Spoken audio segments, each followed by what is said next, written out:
Hey, what's up, gamer people? Today I'm going to be doing a different video. I do a lot of stuff. It's weird. But I try to keep busy, especially since, like my whole situation on this leg. So hopefully I will get my surgery that I need, and that'll be that. But today I will be talking to you a little bit about knitting. And this knitting pattern is a rib stitch pattern that I'm going to be doing. I've got a lot of requests for baby blankets, and your needle size depends on the yarn and how you want the blanket to be. See, the smaller stitch right here is tighter. It makes the weaves look tighter. Like if I stretch it out, it still looks tight. Whereas the bigger needles, which this is actually a wedding present. So I did this nice basket weave right here. And this is, believe it or not, is very easy to do. It's not hard. But I specifically did this color because it's malachite. It's supposed to bring good luck and fortune to the baby. So that's why I chose this color. And then it turns out when I went to the wedding, I found out that this color is actually a Philadelphia sports color. Like, I don't know. It's not for one of our teams, so it actually worked out like really well. As you can see, I'm a quarter of the way done. I started with 108 stitches because it has to have every fourth stitch. So 104, 108, 108 and 116 are like my magical numbers. I like those numbers. Because if I drop a stitch here and there, I can always even them out later, and it won't, really won't bother. But you have to drop the stitches randomly. And what I do to even them out, if I notice and I don't want to actually strip the blanket back, I will do it very random in the middle of the blanket, like just random drop here, drop there, not close together at all. This is my lifeline. I always make a lifeline because you might mess up to where you have to pull the stitches. So it's always nice to, I'd say I go about this far, and then I would have to make another lifeline from this one, So I would go out this much and then make a lifeline, and I would go, you just take something that's odd colored to the blanket, and you wait to be done with the rows, and you go through every single stitch just straight so that you have a lifeline. And you want to leave enough on the ends, on either end, because it's a blanket and you're bunching and then you're stretching, and you don't want to pull the lifeline too far out accidentally, because I've had that happen many times. I do have new needles, which are very good. Knitter's Pride interchangeable needles. They're amazing. I don't get paid to say that, but they are amazing. These are my stitch markers, and I use these every 10 or so stitches because I just want to keep and make sure that I have the stitches that I'm supposed to, because I don't like messing up. I've actually had my nephew's blanket, which I can show you now. I had his blanket almost all the way done, and two of my lifelines fell out. Like, they pulled out to where I couldn't ascertain where they went, and then I had to pull them, and I had to pull the stitches back so far, and I was so mad, but it had to be done. I went through two spools, and then I kind of got mad at the project, so I've left it sit for a while. But this is his. As you can see, I'm using more of that red ribbon because it's really good for lifelines. But this is going to turn out really good. This I actually did in seed stitch, and all it is knit one, purl one, knit one, purl one all the way across. And I'm using these adjustable needles that I had gotten. Ooh, I hope that's not coming out. I don't know, might be. Oh, no, it's not. Okay, just couldn't find it. Okay.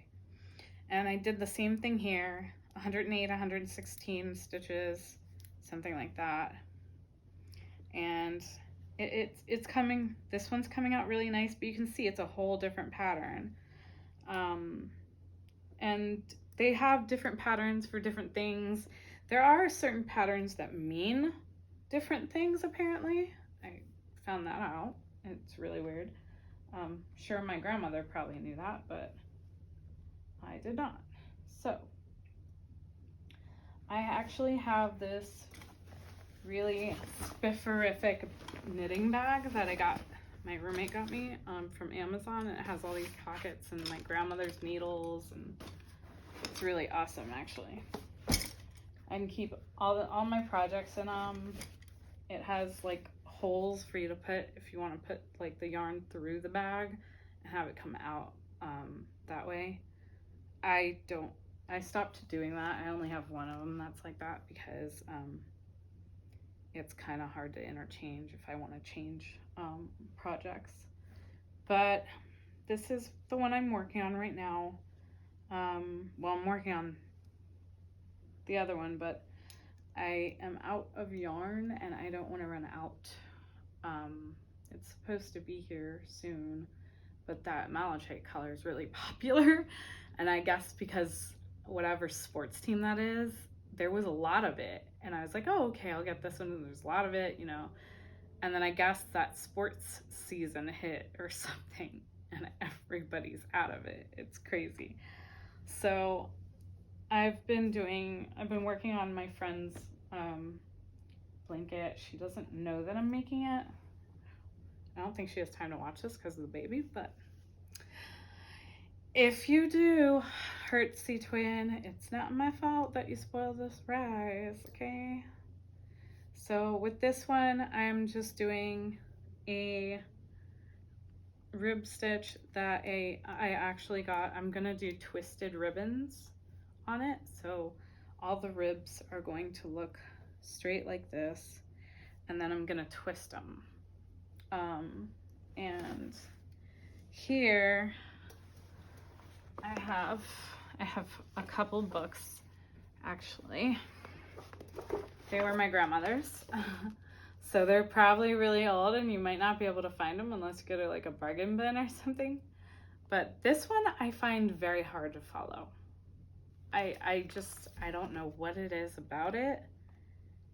It's very, I love the pictures because it shows actual products, and this was her last bookmark, so I left it in there. But I just find it very hard and very clinical, which she probably would have loved. It's probably her favorite book. But I don't get it. I find that this one, A Treasure of Knitting Patterns, okay, by Barbara G. Walker. This one is very self-explanatory and it just tells you row 1, row 2, row 3, row 4. This pattern that I'm doing actually has 8 rows. So each row, like as I change rows, I go, okay, I'm done with row 1. I'm starting row 2. I go to 2 on my knit counter. And these knit counters from Amazon are like great because you can go to thousands. Like, it's awesome. That's what I love. So this one, it's actually knit 2, purl 6, knit 2, and that's for rows 1 and 3, okay? And then row 2 is purl 2, knit 6, purl 2. So then For row 3, I would go back to the first one. For row 4, this is where they want you to twist it. But see, I didn't want the twist to happen this early in the blanket. So I'm waiting. I already did 8 rows. Now I'm gonna do another 8 rows, and when I get to the 4th row, then I'm going to twist it. Then I'm going to purl 2, slip 3 stitches onto my twist hook. You can use anything, literally. You can use, like if you have those long safety pin things that look like the old school diaper safety pins, you can use that. I just use this because it was my grandmother's, I have it, why not use it, you know? So what you do is you slip the 3 stitches onto this, and then you put them in the back of the work or in the front of the work, and then you knit the next 3, and then you knit the 3 from here, and it'll actually look like a twist. Now, what I do something different, because the way that it's said here to do that, like you put 3 on here, I put all 6 stitches on here, and then I actually put all 6 stitches, okay, and then I twist it, and then I knit, you know. It, for some reason, the twists end up really smooth like that. It depends if you're a tight knitter or not. If you're a tight knitter, that's what you're gonna have to do. If you're not a tight knitter, then you can do it the regular way, the slip 3, and you know.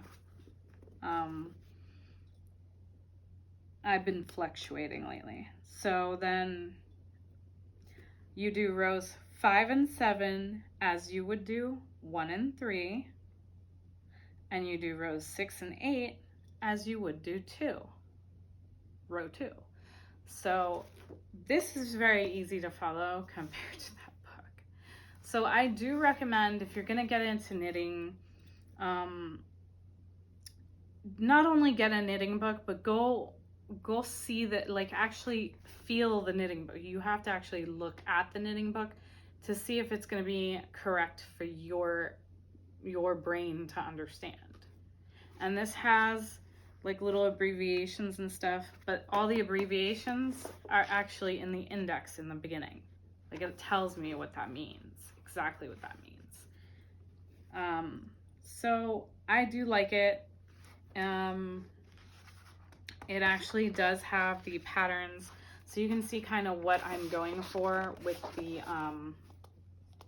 with that kind of twist going on, and those are different size twists.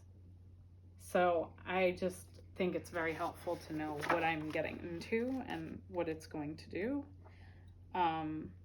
This book also has really awesome patterns too.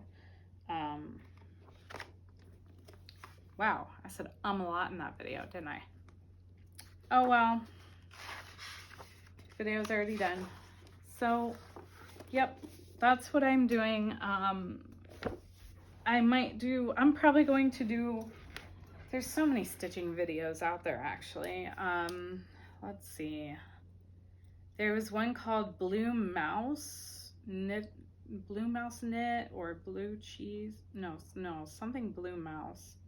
Knit Blue Mouse, something like that. She's really good. There's this guy that I swear he's Swedish or something, but I'm not sure. Allknitting.com. There's so many places. There's so many people online that do this, and they do it very well. And you'll find there's people that can explain a slip stitch to you more definite for you and your brain. Okay, some people will make sense, some people won't make any sense. There are 2 main stitches, okay? There's a knit stitch and a purl stitch. That's it. Now there is a slip, like a thing where you slip the needle behind the work, so to speak. You slip one needle behind the needle, and then you purl or knit. Like there's actually a reverse purl and a reverse knit. That's what I call them. I don't know what they're specifically called. But Yep, that's what I've been up to. That's what I'm doing. And I always keep, I say 3 to 4 projects at least, minimum available, because you might get frustrated with one and you might need to change. Like literally you might need to change. So this one I'm on purl 2. Okay. So to knit, I'm going to move this over here. And I'm going to, I believe I'm on knit, knit 6. Okay, so I'm going to move the needle, and it's towards me, and I'm gonna put it behind it, loop it around, go through, and pull it off.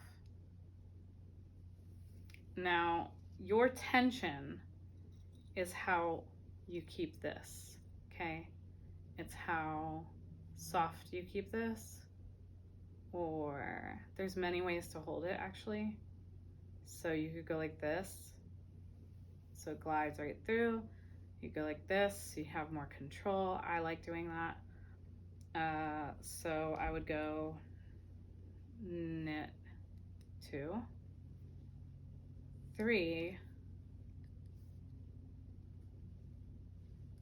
4, 5, 6. Okay. And then a purl is you put this on the inside, and then trying to make this so you can see it. I go in like this. So instead of going like this, I go like this. Purl. I want to slip this knit counter over, the knit holder thing. So many names for those two. And I'm going to do it again. I'm going to do a purl because I need 2 purls and 6 stitches. So now I move this back to the front, or back to, well, my back. So, and then I would do all knits again. So I'm gonna do all 6. 1, 2, 3, 4,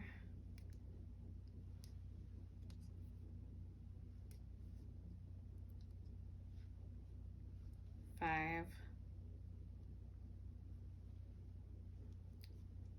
6. And when I work on something, I always stop on knit. My grandmother taught me that. So whether I'm knitting or purling or knitting or whatever I'm doing, I never stop unless I'm on knit. I have to be on the last knit stitch. If I'm on the last knit stitch, I'll always remember where to pick up from. So now that I'm on my last knit stitch, I can pull these down to here, which is what I always do. I pull them down, okay? And then I can just stick this in here like that. And then I have my needles in a safe place. And they're always kept available, but they're still in a safe place. So I did that for a little bit just to get me off of the one for my cousin, since I needed, more time. I am working quicker with the Knitter's Pride needles. I'm working way quicker with them. I actually got the Knitter's Pride Platina Deluxe set is what he got me. And then I was confused because it didn't have thicker needles. It only goes from the smaller needles to 11. And so I didn't know that, and I looked, and apparently there was a side set of platinas that were called the chunky set, and those come with 13, 15, and 17, I believe. and it's just the attachments, you know, like, 'cause they actually screw off. Like, it's really cool. But oh, where is it? Oh, no. So this is my set, which is awesome.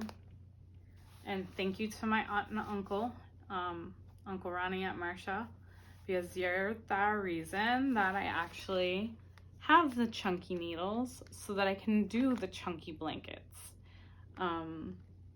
As you can tell, I like the chunky blankets. They're like really cushy and soft and like, but if you don't want to do one and you want to do something tighter knit, then there is that. And all the cords are removable, and you can get they're also the reason I got the attachments, so I can attach I have connectors, so I can actually connect all of these if I want to do a really big project. I can attach every single one that I have. It's so crazy. But here's what I did. I cut out all the little markings for like US 10, like the sizes. I cut them off of the cardboard and I put them on here so that they're really nice and marked. And then I put here the little sizing chart and what color wire is what length and everything. So that has everything on there and tells you everything. I also have a bunch of needles that are from my grandmother. I don't really like to take them out of the house because I had a scare at the airport on my way back, and security had one of the needles and they're antiques and I was dying, and they don't sell them anymore. Plus, I have memories with those, you know, wouldn't be the same. So I just wanted to talk a little bit about that in case anybody was getting into knitting, and hopefully I will figure out how to use the editing software. I'm gonna have to bite the bullet and go to Best Buy and have them teach me how to use it, because I have no idea. I tried and I ended up mashing a video and cutting it and I added some kind of underlay. I don't know what I'm doing. So, yep, that's that. And I'm going to get back to knitting my chunky monkey blanket. But as you can see, these knit stitches are very unique and very different than the ones that I had there. See, like I can put my nail through here and there's a hole. Like there's little bits of holes, so it's more breathable. I wanted this one to be breathable yet warm, you know. And the other one, I wanted each one to be very unique and fit the person, what I thought the person, you know, would like. So, you know, the parents have to look the baby blanket too. Just remember that. So this one I think is a knit 2, purl 2, knit 2, purl 2, knit 2, purl 2, and then you do the border every 6 stitches, like the first 6 and the last 6 you have to do a certain way. So that's why I say, like, I knit 2, purl 2, knit 2, and then the last ones are always purl 2, knit 2, purl 2. That's always how you want to end on this particular pattern. But other than that, it's all, you know, so that those 6 patterns, I would go knit 2, purl 2, knit 2. For the first 2 rows, it's regular. And for the number 3 and 4, it's actually, after those 6 stitches, it's knit 2, purl 2, even though you did 2 knits last. It's very weird, and I actually don't know where my I don't know where my stitch marker is, but this 6th row is supposed to be purple, so that I know that it's a 6th row. It's supposed to be, yeah, so I know it's a 6th stitch. That's really weird. I don't know where it went. Like this one I have 6, see, and it's purple, and I always make those the weird color. Other than that, I alternate colors. I don't really care what color they are, but those two markers are always the most important to me. And it looks like I actually lost a couple stitches here because this is 10. I lost 2 stitches. And I know that because it goes 1, 2, and where's 3 and 4? Don't know where 3 and 4 went. That might be what happened to the purple one. Okay, thank you for watching. I also learned how to crochet coasters if anybody's interested in that. Leave a comment if anybody wants to see anything in particular. Leave a comment. Comments are your friends, plus thumbs ups are my friends. And I will be redoing the Maniology, Maniology, because there was a trick to it that I didn't know. So you'll have to watch that video to get the info on that. But there is a secret to the madness. I thought it didn't work, but it's not that it didn't work. It's that there was something, one little simple thing that was stopping me from using it. Okay, and I got it for free, so I'll just do another review on it and it'll be fine. So there we go. Mazel tov. Bye guys, happy gaming.